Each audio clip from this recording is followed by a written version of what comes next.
Assalamualaikum warahmatullahi wabarakatuh. Bismillahirrahmanirrahim. Alhamdulillahil ahad wassalatu wassalam ala man fis sama ismuhu Ahmad wa fil ardi ismuhu Muhammad wa ala alihi wa sahbihi amma ba'd.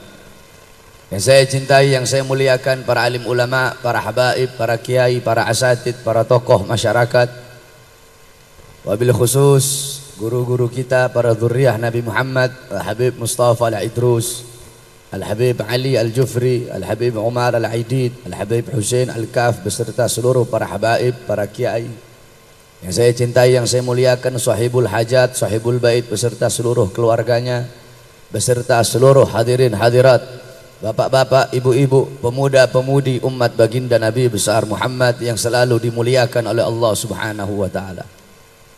Alhamdulillah, segala puji dan syukur kehadirat Allah Subhanahu wa taala, yang dimana pada siang hari yang mulia ini, di bulan yang penuh dengan kemuliaan ini, Allah Subhanahu wa taala mengumpulkan kita di majelis yang mulia ini atas wasilah sahibul hajat. Kita duduk di sini atas undangan beliau, yang dimana kalian duduk di sini berzikir kepada Allah, bersolawat kepada baginda Nabi besar Muhammad. Ini tempat menjadi tempat turunnya rahmat. Ini tempat menjadi tempat turunnya maghfirah. Ini tempat menjadi tempat turunnya hidayah. Ini tempat menjadi tempat turunnya inayah. Ini tempat menjadi tempat turunnya barakah. Hamba-hamba yang duduk di majlis ini, Allah ampuni dosa-dosanya yang telah lalu, dosa-dosanya yang akan datang, dosa-dosanya yang tampak, dosa-dosa yang tidak tampak, dosa-dosa yang besar, dosa-dosa yang kecil. Allah Subhanahu wa taala ampuni, sebab duduknya kita di sini mendapatkan keberkahan, mendapatkan kemuliaan dari majelis ilmunya Allah Subhanahu wa taala. Saudara-saudara, kalian duduk di sini untuk mengenang Isra wal Mi'raj baginda Nabi besar Muhammad. Kalian duduk di sini mengenang satu peristiwa yang mulia, satu peristiwa yang agung, satu perjumpaan yang paling mulia selama-lamanya.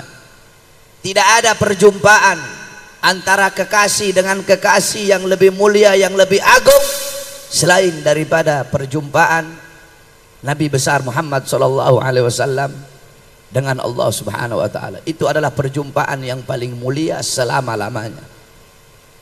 Isra wal Mi'raj baginda Nabi besar Muhammad, satu peristiwa yang mulia, satu peristiwa yang agung, yang dimana tercatat di dalam kitab-kitab para ulama-ulama salaf.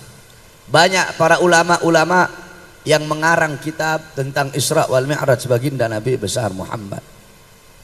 Ada kitab namanya As-Siraj Al-Wahhaj fi Haqa'iqil Mi'raj. Itu kitab karangan Al-Imam Abul Ishaq Muhammad ibn Ibrahim An-Nu'mani Asy-Syafi'i. Kemudian ada lagi kitab Al-Mi'raj karangan Al-Imam Abdul Karim Abul Qasim Al-Kushairi. Ada lagi kitab Ar-Risalah fil Mi'raj, itu karangan Al-Imam Muhammad ibn Ali Abul Hasan Al-Lakhmi. Ada lagi kitab Al-Ayah, Al-Ayatul Kubra fi Syarah Qissatil Isra, karangan Al-Imam Suyuti. Ada lagi kitab Al-Ayah Az-Zahim Al-Bahira fil Mi'raj Sayyidi Ahli Dunya wal Akhirah, itu karangan Al-Imam Muhammad ibn Yusuf Asy-Syami Ad-Dimashqi. Ada lagi kitab Al-Ayah Al-Bayyinat fil Mi'raj Sayyidil Ardi was Samawat, itu kitab karangan beliau juga. Kemudian ada kitab An-Nur Al-Wahhaj fi Qissatil Isra wal Mi'raj, itu kitab karangan Al-Imam Zainal Abidin bin Muhammad Al-Hadi Al-Barzanzi. Kemudian ada lagi kitab Tajul Ibtihaj ala Nurul Wahhaj, karangan Al-Imam Ja'far bin Ismail bin Zainal Abidin Al-Barzanzi. Kemudian ada lagi kitab Qissatul Mi'raj, karangan Al-Imam Najmuddin Al-Ghaiti. Ada syarahnya, yaitu Khasyiyah Ad-Dardir ala Qissatil Mi'raj, karangan Al-Imam Al-Hafidh Abul Barakat Ahmad Ad-Dardir. Kemudian ada lagi kitab Qissatul Mi'raj karangan Al-Imam As-Sayyid Utsman ibn Muhammad Syata. Kemudian ada lagi kitab yaitu Al-Ayah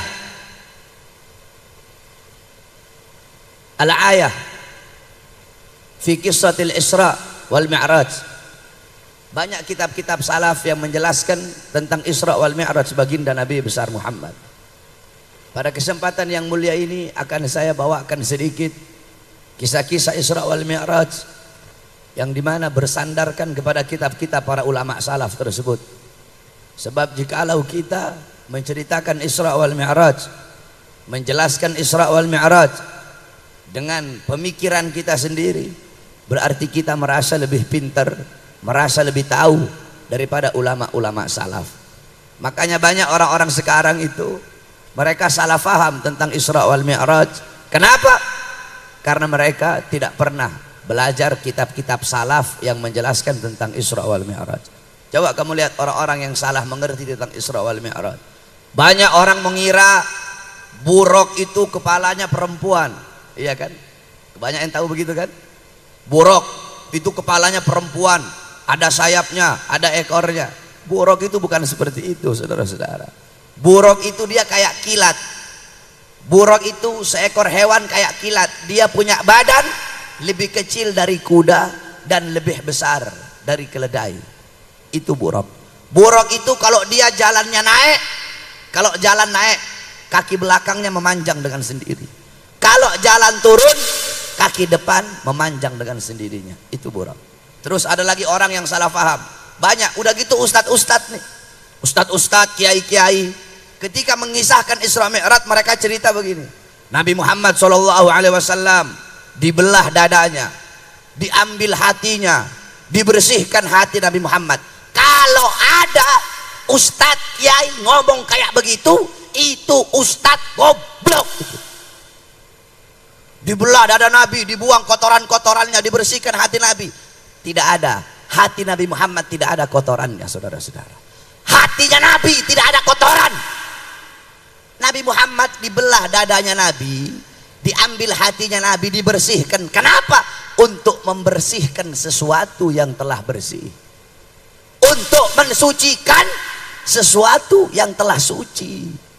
Jadi bukan dibelah dada Nabi, dibelah dadanya Nabi Muhammad terus dibelah dadanya Nabi terus berarti hatinya Nabi Muhammad SAW itu kotor. Tidak.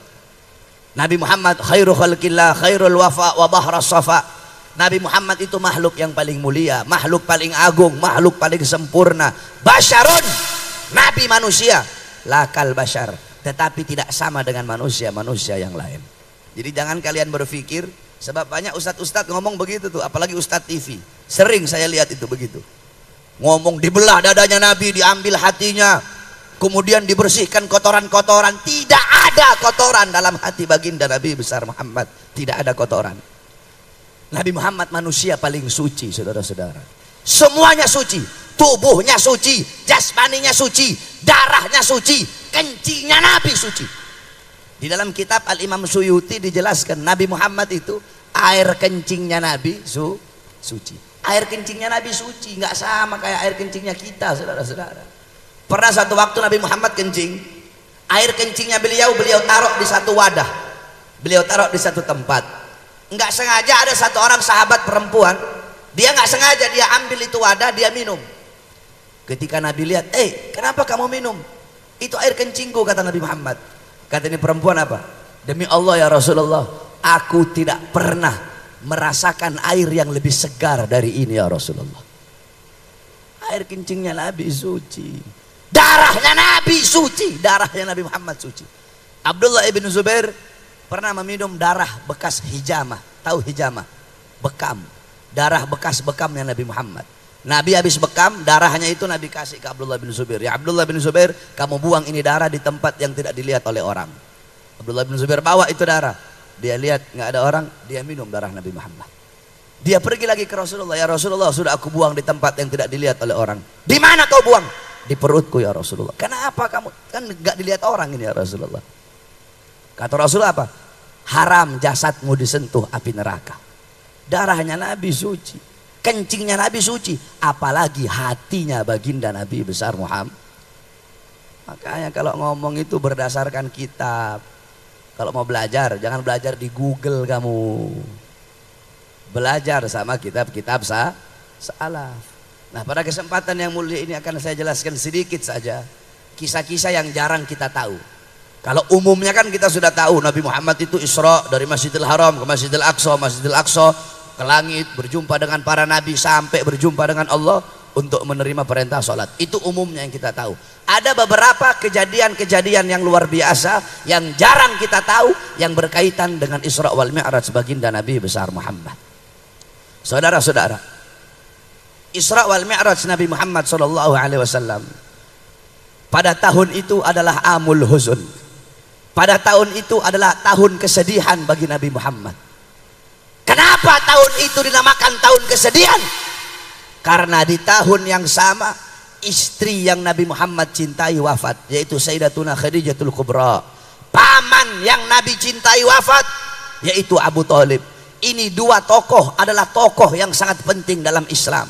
Sayyidatuna Khadijah seorang wanita yang memberikan seluruh hartanya untuk Islam, mengorbankan seluruh hartanya untuk perjuangan Nabi Muhammad. Saudara-saudara, baju-baju perang yang dipakai oleh para sahabat ketika perang Badar, ketika perang Uhud, senjata-senjata perang yang dipakai oleh para sahabat ketika perang, itu semua dari hasil harta yang diperjuangkan oleh Sayyidatuna Khadijah, istrinya baginda Nabi besar Muhammad. Ketika Sayyidatuna Khadijah wafat, Nabi Muhammad sangat sedih, saudara-saudara. Sebelum Sayyidatuna Khadijah wafat, Sayyidatuna Khadijah berkata kepada anaknya Fatimah, "Wahai Fatimah, tolong kamu mintakan kepada ayahmu satu saja pakaiannya untuk jadi kain kafanku." Kenapa tidak kamu langsung, wahai ibu? Kenapa enggak kamu langsung yang minta kepada ayah? Kata Sayyidatuna Khadijah apa? Aku malu wahai anakku. Aku malu kepada Rasulullah. Kamu saja yang minta. Ketika Siti Fatimah pergi ke Rasulullah, apa kata Rasulullah? Wahai Khadijah, kamu selama ini mengorbankan seluruh harta kamu untuk Islam. Kenapa kamu cuma minta cuma minta jubahku? Jangankan jubahku, seluruh yang ada dalam Islam semua adalah milikmu wahai Khadijah. Sayyidatuna Khadijah wafat. Pamannya Nabi, paman yang selalu membela Nabi, paman yang mengorbankan jiwa nyawa untuk Nabi, paman yang selalu berada di barisan paling depan ketika ada yang menghina, mencaci maki atau memusuhi Nabi Muhammad. Dua-duanya wafat di tahun yang bersamaan. Makanya tahun itu dinamakan Amul Huzun, tahun kesedihan bagi Nabi Muhammad, karena istri dan paman yang beliau cintai meninggal di tahun bersamaan. Allah Subhanahu wa taala pengen menghibur hati kekasihnya.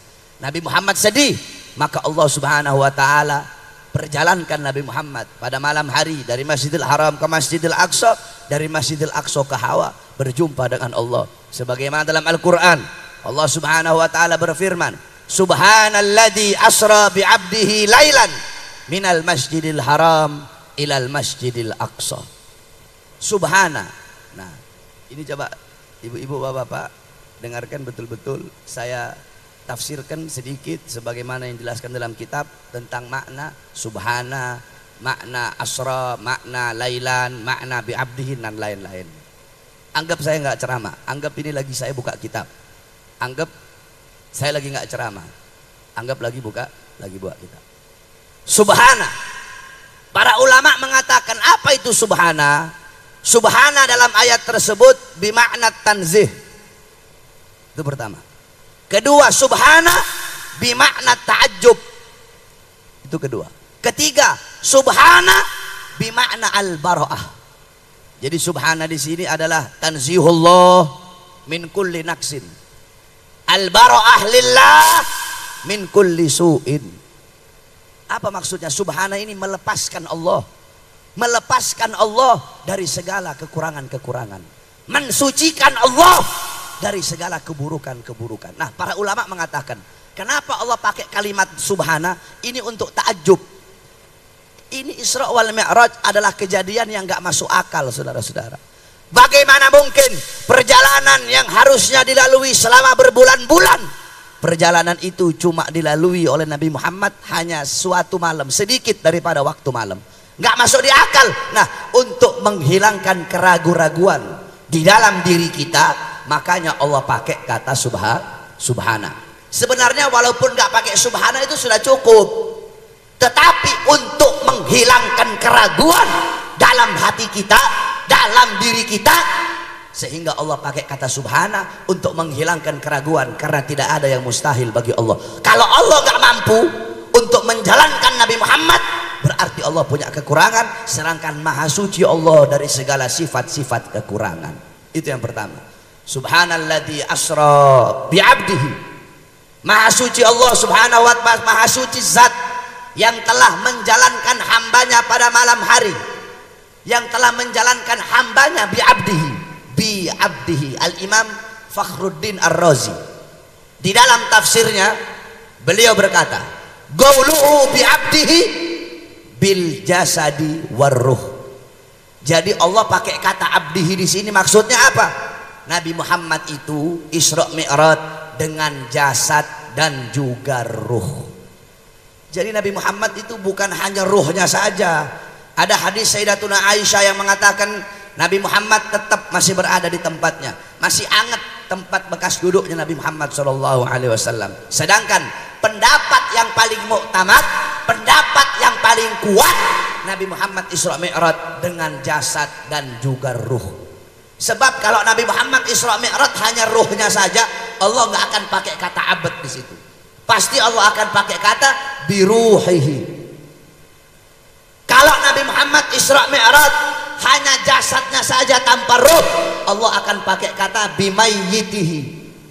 Nah, karena Allah pakai kata abad, Allah pakai kata abad. Abad ini berarti jasad, ada jasadnya, ada rohnya.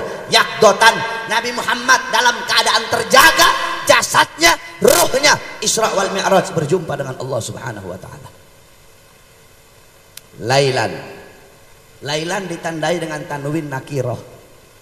Lailan belakangnya pakai tanwin, itu namanya tanwin nakiroh. Kenapa kok pakai tanwin nakiroh? Kenapa di situ kok pakai isim nakiroh? Kenapa bukan pakai isim ma'rifat? Kalau saudara-saudara belajar nahwu, isim ada isim nakiroh, ada isim ma'rifat. Kenapa di situ pakai isim nakiroh, bukan pakai isim ma'rifat? Para ulama mengatakan bima'na taklil fi muddatil isra. Kenapa di situ pakai nakiroh? Itu artinya adalah penyedikitan daripada waktu malam. Kalau pakai isim ma'rifat itu pakai alif lam ibu-ibu. Al-lail. Al-lail itu artinya satu malam penuh. Di situ pakai tanwin nakira lailan, berarti artinya suatu malam.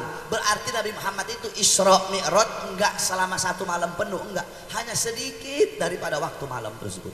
Bisa 2 jam, bisa 3 jam, bisa 4 jam, bisa 5 jam, bisa 6 jam. Yang penting Nabi itu enggak satu malam penuh Isra Mi'rajnya. Hanya sedikit daripada satu malam penuh itu, hanya sedikit waktu dari satu malam penuh itu Nabi Muhammad Isra wal Mi'raj. Maka di situ pakai lailan. Minal Masjidil Haram ilal Masjidil Aqsa. Nabi Muhammad Isra Mi'raj dari Masjidil Haram ke Masjidil Aqsa. Ini 2 tempat adalah 2 tempat yang mulia, 2 tempat yang agung. Masjidil Haram tempat yang mulia, Masjidil Aqsa tempat yang mulia.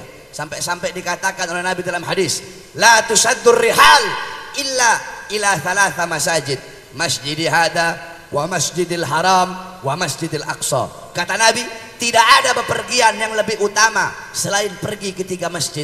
Masjidi hada, masjidku ini kata Nabi, yaitu Masjid Nabawi, wa masjidil haram, dan masjidil haram, wa masjidil aqsa, dan masjidil aqsa. Bepergian ke masjid manapun tidak ada yang lebih utama selain pergi ke 3 masjid ini, Masjid Nabawi, Masjid Haram, dan Masjidil Aqsa. Makanya beruntung sahibul hajat mau pergi safar, mau pergi umroh, injak Masjidil Haram, salat di Masjidil Haram, beruntung. Kenapa?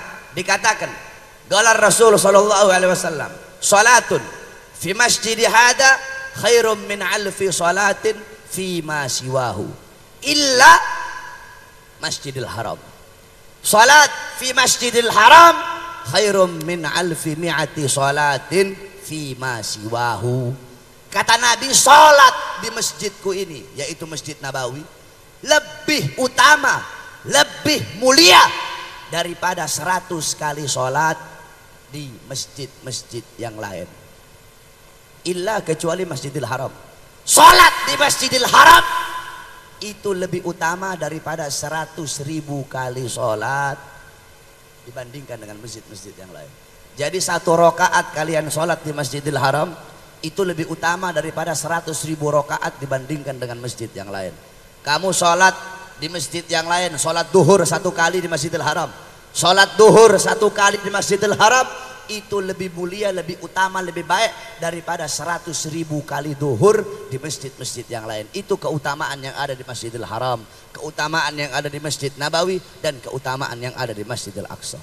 Saudara-saudara, Nabi Muhammad SAW, beliau nggak pernah minta, ya Allah, aku pengen berjumpa denganmu, aku pengen melihat zatmu, tidak. Nabi Musa ngomong, ya Allah, aku ingin melihat cahayamu, aku ingin melihat zatmu, aku ingin berjumpa denganmu ketika di atas Tur Sina. Kata Allah, wahai Musa, kau tidak akan sanggup, kau tidak akan kuat melihat cahayaku. Ketahuilah, antara diriku dengan hamba-hambaku ditutupi dengan 70.000 hijab, 70.000 penghalang yang menutupi antara diriku dengan hamba-hambaku.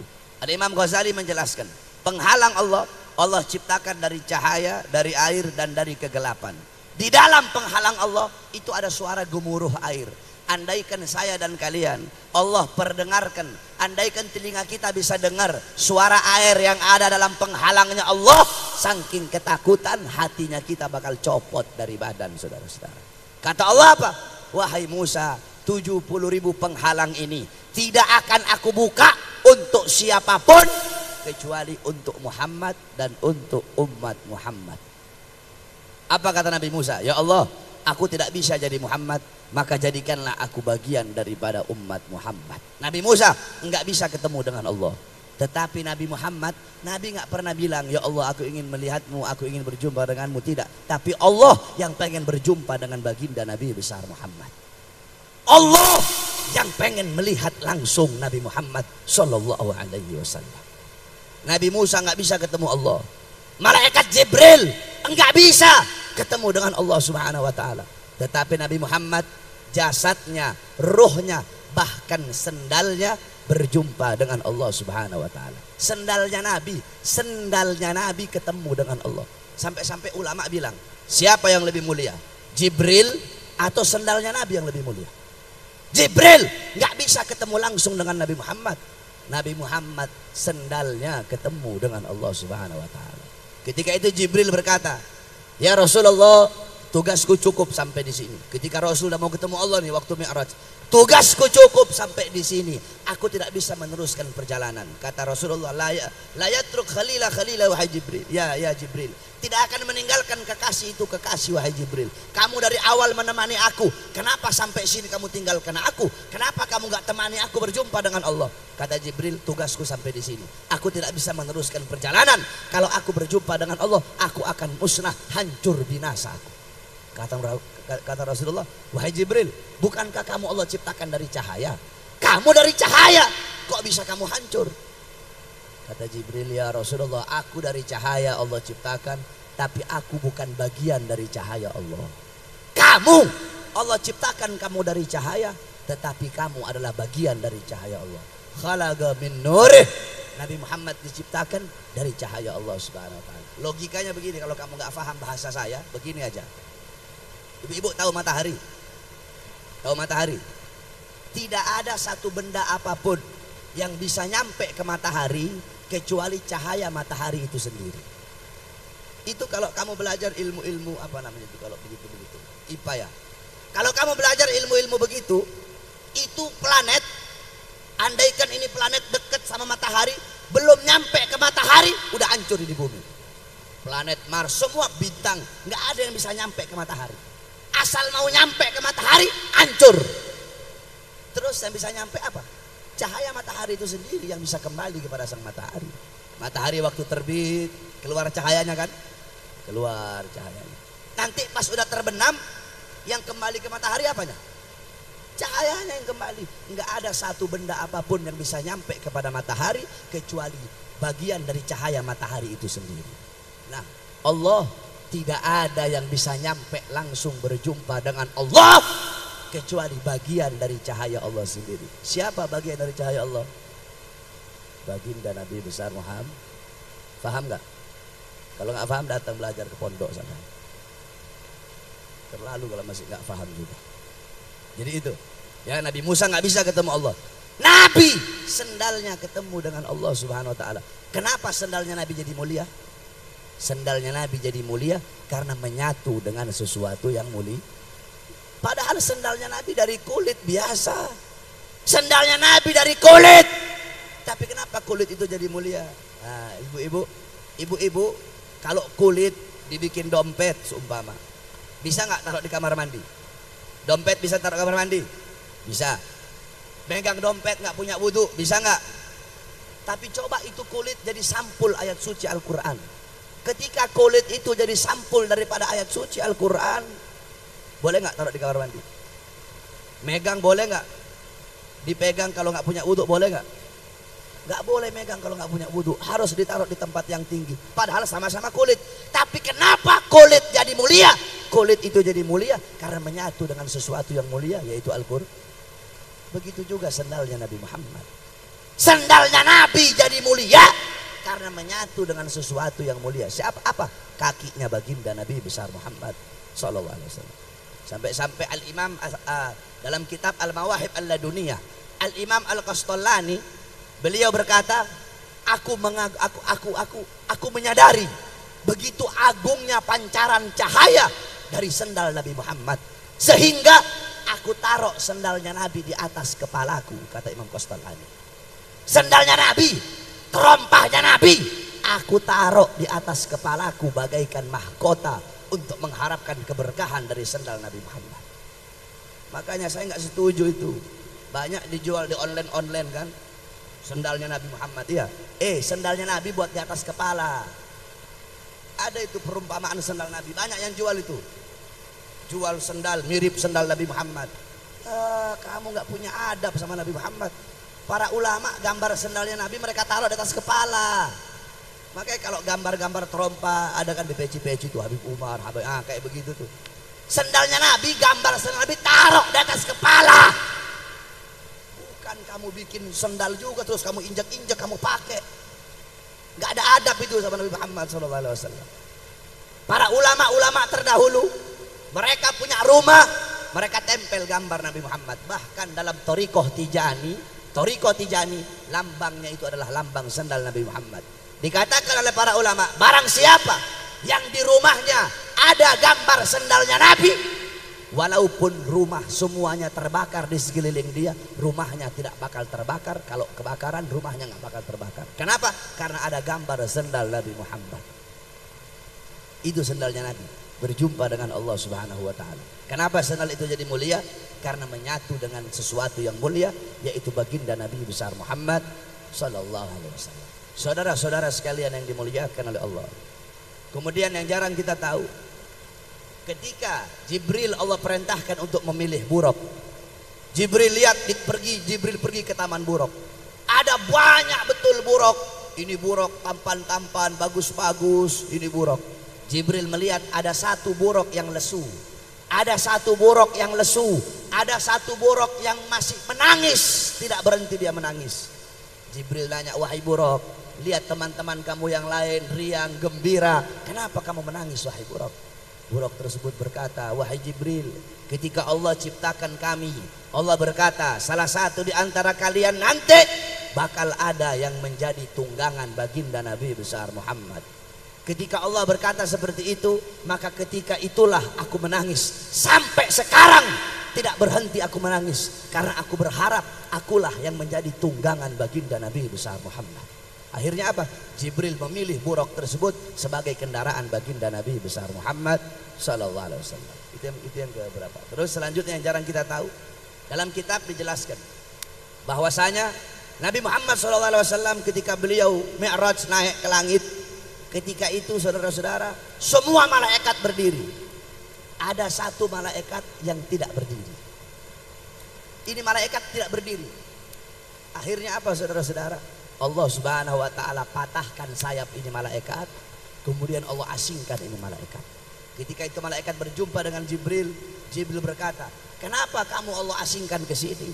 Kenapa kamu punya sayap-sayap patah? Bukankah dulu dari setiap hembusan nafasmu Allah ciptakan 700.000 malaikat? Sekarang kenapa kok kamu bisa ada di sini terasing? Malaikat itu berkata, wahai Jibril, ketika Muhammad naik Mi'raj, malaikat yang lain berdiri, aku tidak sempat berdiri. Karena aku tidak sempat berdiri untuk menghormati Rasulullah, makanya Allah patahkan sayap-sayapku, wahai Jibril. Coba kamu bayangkan, itu malaikat yang kerjaannya ibadah, malaikat yang gak pernah maksiat, karena tidak berdiri ketika Nabi Muhammad lewat, dipatahkan sayapnya. Kenapa? Karena gak punya adab sama Nabi Muhammad. Kira-kira apa yang akan Allah bikin sama kalian kalau kalian gak punya adab sama baginda Nabi besar Muhammad? Banyak kita orang-orang sekarang begitu, nggak punya akhlak sama Nabi, nggak punya adab sama Nabi, nggak punya akhlak sama sunnah-sunnah Nabi Muhammad Sallallahu Alaihi Wasallam. Makanya kalau di majelisnya Nabi, pasang akhlak, pasang adab. Lagi baca maulid, jangan kamu ngobrol. Ini di depan, di sini baca maulid, di belakang ngobrol sendiri.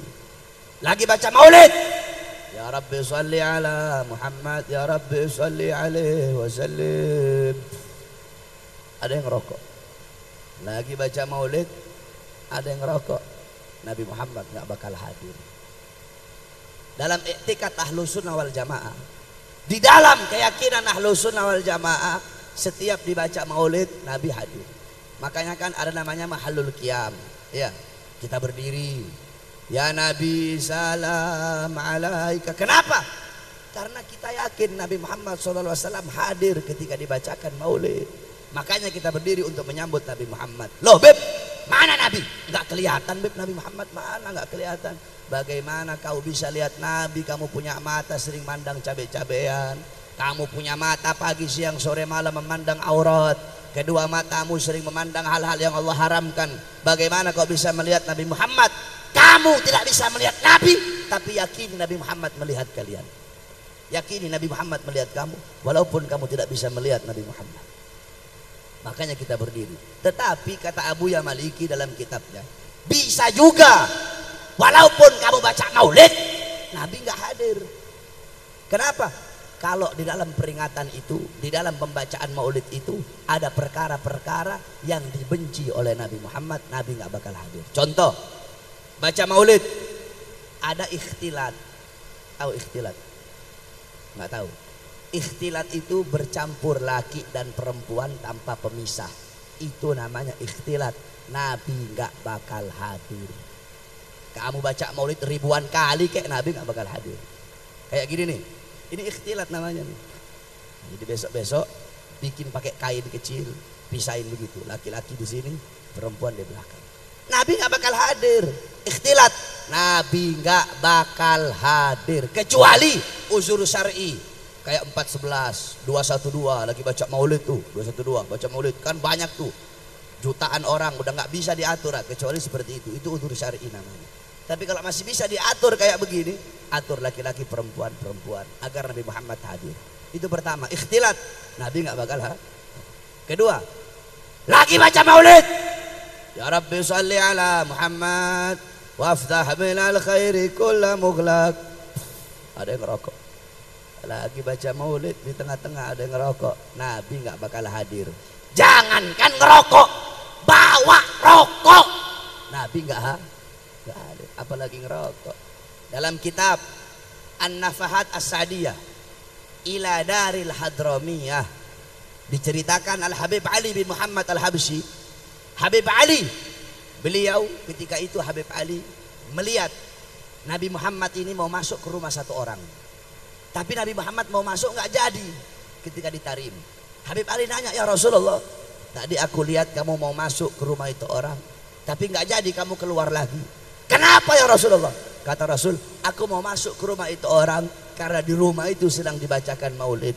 Tapi aku nggak jadi masuk karena di situ ada yang bawa tembakau. Cuma bawa tembakau, Nabi nggak hadir. Apalagi monyong kamu ngerokok, tambah nggak hadir Nabi Muhammad. Makanya kalau mau hadir maulid, rokoknya singkirin dulu, taruh di luar. Duduk kamu, sterilkan dulu dari rokok, baru baca maulid. Atau enggak kalau mau ngerokok, masuk ke dalam rumah. Masuk dalam rumah, cari tempat, jangan gabung bareng-bareng sama orang yang baca maulid. Jangan hanya gara-gara satu congoran orang yang ngerokok, Nabi enggak hadir. Ingat, makanya nih Habib Mustafa Idrus pasang wangi-wangian nih. Kenapa Habib Mustafa pasang wangi-wangian? Sohibul Hajat pasang wangi-wangian karena Nabi suka yang wangi. Ini udah dipasang begini-begini, ada satu congor ngerokok, Nabi ya nggak bakal hadir. Itu nggak punya adab sama Nabi Muhammad itu. Malaikat nggak punya adab sama Nabi, dipatahin sayapnya. Udah gitu banyak juga ustadz-ustadz ngerokok di masjid, aja di sini. Ada ustadz ngerokok di masjid di sini Asbak. Kalau ada ustadz ngerokok masjid, kiai ngerokok masjid, habib ngerokok masjid, goblok semua itu. Masjid tempat sholat, bukan tempat ngerokok. Haram, nggak boleh ngerokok di masjid. Coba mana ada? Cari kalau ada satupun kitab yang menghalalkan ngerokok di masjid. Tidak ada. Tidak ada satu kitab pun yang membolehkan ngerokok dalam masjid. Al-Imam Sufyan Ats-Tsauri, tahu Ats-Tsaur? Tahu kamu Ats-Tsaur itu apa artinya? Ats-Tsaur itu lakofnya beliau, gelarnya beliau Ats-Tsaur. Ats-Tsauri. Nisbatnya apa? Penyandaran nama Ats-Tsaur. Ats-Tsaur itu artinya banteng, kebo. Kenapa dipanggil Ats-Tsaur? Beliau pernah masuk masjid mendahulukan kaki kiri. Harusnya kan adabnya, sunnahnya mendahulukan kaki kanan. Beliau mendahulukan kaki kiri. Tiba-tiba ditegur, terdengar suara dari langit. Ya Tsaur qaddimul yumna. Hei banteng, hei kebo, dahulukan kaki kananmu. Lihat, Imam Sufyan Ats-Tsauri nggak punya adab sama masjid, ditegur. Apalagi congoran-congoran kayak kita gitu. Nggak boleh, haram merokok dalam masjid, haram. Kamu tahu haram itu ada dua. Ada haram li dzatihi, ada haram li hukmihi. Ada haram karena zat, ada haram karena hukum. Haram karena zat, anjing, babi, itu zatnya memang haram itu. Khomer, kecuali idza takhalalat binafsiha, kecuali kalau itu khomer berubah sendiri jadi cuka. Selama dia masih khomer, ketika itu haram. Zatnya haram, najis. Itu haram. Ada haram li hukmihi, zatnya halal. Ini Pocari Sweat, zatnya halal. Tapi hukum meminumnya bisa jadi haram. Kok bisa? Kalau ini Pocari didapatkan dari mencuri. Kamu ke warung, kamu curi Pocari Sweat, zatnya halal, tapi zatnya suci, tetapi hukum kamu meminumnya haram. Kenapa? Karena didapatkan dari cara yang haram. Nah begitu juga rokok. Rokok ulama berbeda pendapat. Ada yang bilang haram, ada yang bilang makruh. Ya kita ambil makruh aja lah, karena saya juga ngerokok. Saya kan ngerokok. Kita ambil makruh. Kenapa rokok makruh? Rokok makruh karena bikin bau mulut. Sama kayak bawang merah, bawang putih, itu makruh. Jengkol, enak banget itu. Pete, itu makruh. Karena ibu-ibu masuk masjid, ibu-ibu nih, bapak-bapak, kamu habis makan bawang putih. Habis makan bawang putih, mulut kamu bau bawang, masuk masjid, itu hukumnya makruh. Habis makan bawang, habis makan jengkol, mulut kamu bau, masuk masjid, itu hukumnya makruh. Jadi itu, kita ambil hukum rokok makruh aja. Tetapi rokok yang makruh, hukumnya bisa berubah menjadi apa yang mengharamkan? 3. Waktu, tempat, keadaan. Waget, mahal, hal. Waktu yang mengharamkan, lagi maulid, lagi baca maulid, waktu baca maulid, rokok, haram. Itu pertama. Kedua, tempat. Kamu ngerokok di masjid, masjid ini tempat yang mulia, masjid tempat yang agung. Ngerokok dalam masjid, haram. Itu tempat mengharamkan. Ketiga, keadaan.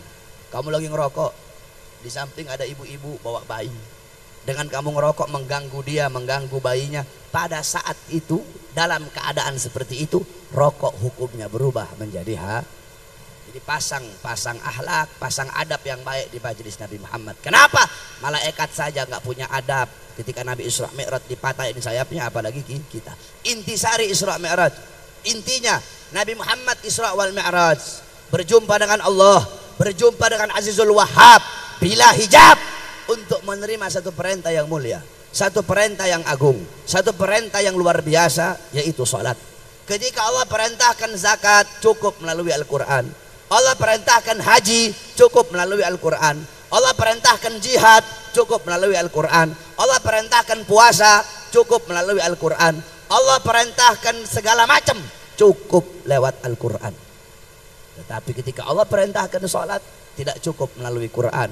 Allah undang langsung Nabi Muhammad untuk menerima itu perintah yang mulia. Sama kayak begini, seumpama saya mau suruh Arif, cukup lewat telepon, Rip ente begini-begini, Rip ente pergi ke Habib Umar Al-Aidid, Rip ente pergi ke pasar burung beli burung, Rip ente begini. Tapi ketika Arif mau menerima satu perintah yang penting, nggak cuma cukup lewat telepon, Rip ente datang sekarang ke pondok, penting. Begitu Allah Subhanahu wa taala, ketika Allah perintahkan ini itu cukup, bukan berarti nggak penting, penting juga. Tetapi yang paling penting dari seluruh amal ibadah itu adalah sholat. As-sholat ra'sul ibadah. Sholat itu adalah kepalanya ibadah, pangkalnya ibadah, otaknya ibadah. Baik buruknya amal ibadah kamu, bagus rusaknya amal ibadah kamu, tergantung dari sholat. Kalau sholat kamu bagus, sholat kamu baik, maka baik seluruh amal ibadah kamu. Tapi kalau sholat kamu rusak, sholat kamu hancur, sholat kamu bolong-bolong, sholat kamu rusak, sholat kamu hancur, sholat kamu buruk, maka akan hancur, akan rusak, akan buruk seluruh amal ibadah kamu. Oleh karena itu jaga betul-betul kamu punya sholat. Jangan sampai kamu lalai dalam sholatmu. Jaga betul-betul kamu punya sholat. Rasulullah sebelum wafat masih sempat wasiat, alaikum bisalah, alaikum bisalah. Nabi masih wasiat seperti itu.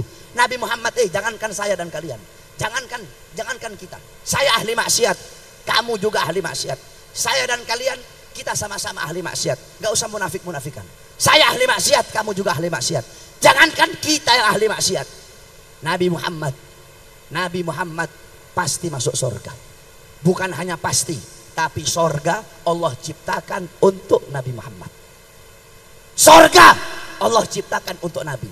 Apakah Nabi enak-enakan? Alah, nggak usah sholat, saya pasti masuk surga.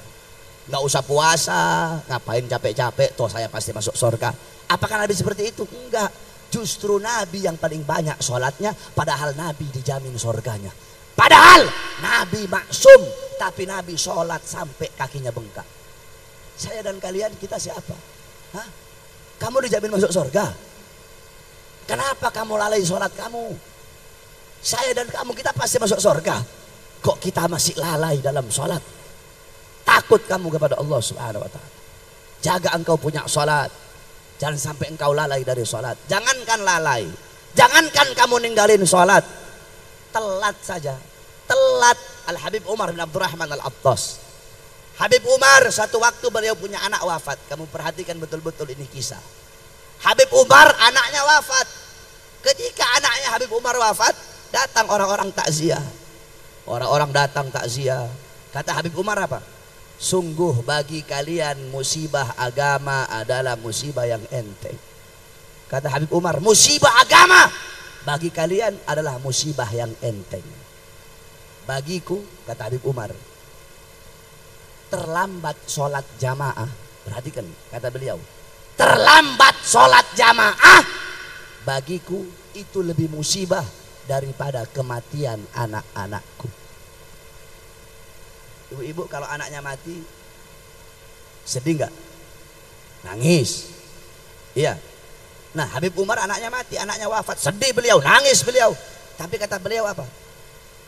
Terlambat sholat jamaah itu lebih musibah daripada kematian anak-anakku. Kenapa?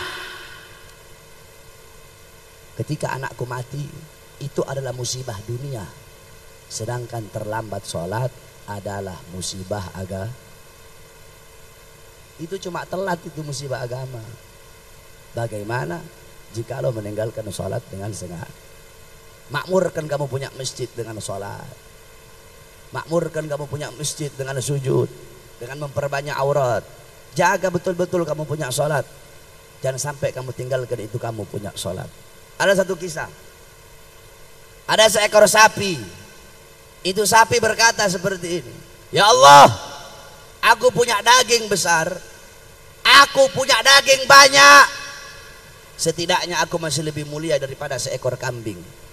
Kata kambing, ya Allah, biar aku lebih kecil dari sapi, tapi dagingku bisa dimakan. Idul Adha aku dipotong, setidaknya aku masih lebih mulia daripada seekor ayam.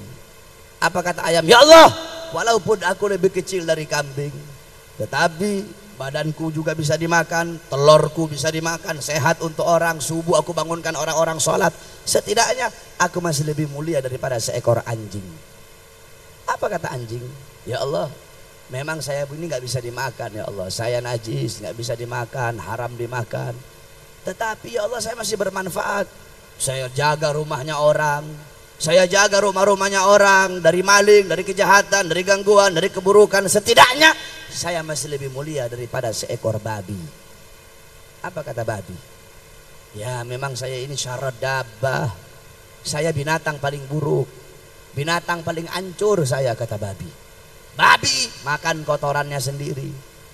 Bapak babi zina sama anak perempuan babi. Ibu babi zina sama anak laki-laki babi. Pokoknya binatang paling buruk sudah itu babi. Tapi kata babi apa? Tetapi aku masih punya iman kepada Allah Subhanahu wa ta'ala. Setidaknya aku masih lebih mulia daripada orang-orang yang meninggalkan sholat 5 waktu dengan sengaja. Kalau kalian sengaja meninggalkan sholat 5 waktu, bukan babi kalian, bukan, tapi kalian lebih babi dari babi. Kalau saya dan kalian, kita meninggalkan sholat 5 waktu sengaja, berarti kita lebih babi dari Nggak ada beda kamu sama Ahok kalau kamu nggak sholat. Ahok sholat nggak Ahok? Ahok sholat nggak? Berarti kan babi. Nah kalau kamu nggak sholat, sama kamu babi juga. Yang membedakan kita dengan orang kafir apa? Sholat. Makanya jaga betul-betul kamu punya sholat. Jaga kamu punya sholat. Ini Rajab adalah bulan yang dimana Nabi Muhammad mendapatkan perintah sholat. Jaga kamu punya sholat. Kemudian yang terakhir di bulan Rajab yang mulia ini adalah syahrullah, syahrul istighfar. Bulannya Allah, bulan istighfar. Perbanyak kamu minta ampun kepada Allah Subhanahu wa ta'ala, mumpung kamu berada di bulan yang mulia ini. Jangan kamu sia-siakan ini bulan yang penuh dengan kemuliaan. Perbanyak minta ampun kepada Allah Subhanahu wa ta'ala.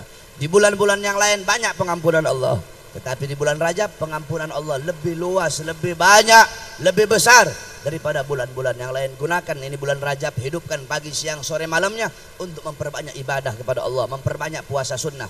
Dalam kitabnya Imam Ghazali mengatakan, di sorga itu ada satu buah sungai, yang dimana sungai itu lebih manis dari madu, lebih putih dari susu. Itu Allah persiapkan bagi orang yang berpuasa di bulan Rajab, walaupun hanya 1 hari puasa sunnah. Itu Allah persiapkan baginya kelak di akhirat, yaitu sungai yang lebih putih dari susu dan lebih manis daripada madu. Kemudian kepada sahibul hajat, nanti sahibul hajat mau pergi umrah, kita doakan semoga Allah berikan keselamatan, Allah Subhanahu wa ta'ala berikan kesejahteraan, pergi selamat, pulang selamat dalam keadaan sehat walafiat, mendapatkan keberkahan. Pulang dari sana dapat berkah. Apa itu berkah? Nah, ini banyak orang salah nih. Orang nafsirin berkah salah. Dikiranya kalau gaji naik berkah. Bukan itu. Dapat bini 2 berkah. Bukan itu. Dapat anak tampan berkah. Bukan itu. Dapat mobil baru berkah. Bukan itu barokah. Mau tahu barokah itu apa, Ibu-ibu? Al barokah tuzidukum fit ta'ah. Itu namanya barokah adalah bertambahnya ketaatan kamu kepada Allah Subhanahu wa ta'ala. Orang seumpama nih sahibul bait sekarang, sholatnya bolong-bolong, ya, pergi umroh, pulang dari sana lagi sholat, berarti dapat berkah. Si Ali nih yang berdiri itu, si Ali sholat subuh siangan mulu,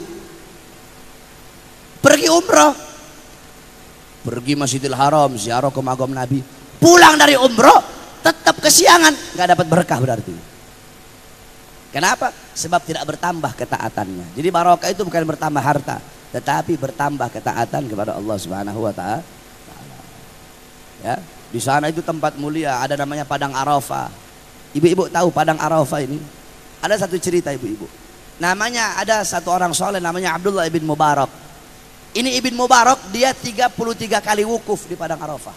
33 kali wukuf di Padang Arafah. Nah, ketika dia wukuf yang ke-33, dia tertidur. Tapi sebelumnya dia udah niat. Wukuf saya, ya Allah saya niat. Wukuf saya yang pertama untuk menggugurkan kewajiban haji saya. Wukuf saya yang kedua, saya hadiahkan untuk bapak saya. Wukuf saya yang ketiga, saya hadiahkan untuk ibu saya. Sisanya yang 30, saya hadiahkan pahala wukuf saya untuk orang-orang yang wukuf di Padang Arafah ini. Setelah itu beliau tidur. Ketika beliau tidur, beliau bermimpi.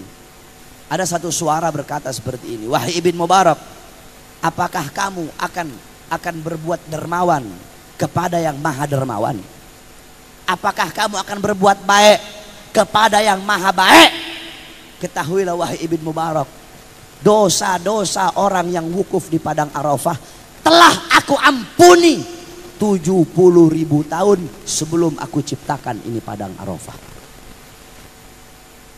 Jadi kamu nggak usah niatkan pahala kamu untuk orang-orang yang wukuf di sini. Orang semua yang wukuf di sini sudah aku ampuni dosanya dari 70.000 tahun sebelum aku ciptakan ini wukuf. Ini Padang Arafah. Ini Padang Arafah. Jadi kalau ada orang-orang yang nggak mau haji, ada orang-orang yang nggak mau umroh, bukan mereka yang nggak mau haji, bukan mereka yang nggak mau umroh, bukan. Tetapi Mekah, Masjidil Haram, Masjid Nabawi, Padang Arafah nggak mau diinjek sama congoran kayak begitu. Jadi jangan kamu pikir berapa banyak orang-orang kaya, iya kan? Bisa saja mereka umroh, bisa saja mereka haji. Tapi kenapa mereka nggak mau? Bukan mereka nggak mau. Kenapa mereka nggak haji? Bukan mereka nggak mau haji. Kenapa mereka nggak umroh? Bukan mereka nggak mau umroh. Tetapi Mekah, Madinah, tempat-tempat mulia itu nggak mau diinjek sama orang-orang bangsat kayak begitu. Jadi jangan kamu kira mereka yang nggak mau. Tadi aja coba kamu lihat itu. Kata Allah apa? 70.000 tahun sebelum aku ciptakan Padang Arafah telah aku ampuni dosa-dosa orang yang wukuf di Padang Arafah. Oleh karena itu semoga Allah Subhanahu wa taala permudah langkahan kaki kita agar bisa menginjak haramain, dua tanah haram yaitu Makkah dan Madinah. Insyaallah Allah luaskan rezeki kita. Allah Subhanahu wa taala mudahkan langkahan kaki kita dalam ketaatan, dalam kebaikan kepada Allah Subhanahu wa taala. Semoga kita doakan para guru-guru kita, para habaib. Semoga Allah panjangkan umur beliau, Allah sehatkan jasmani dan ruhani beliau. Allah Subhanahu wa taala angkat segala macam penyakit-penyakit beliau.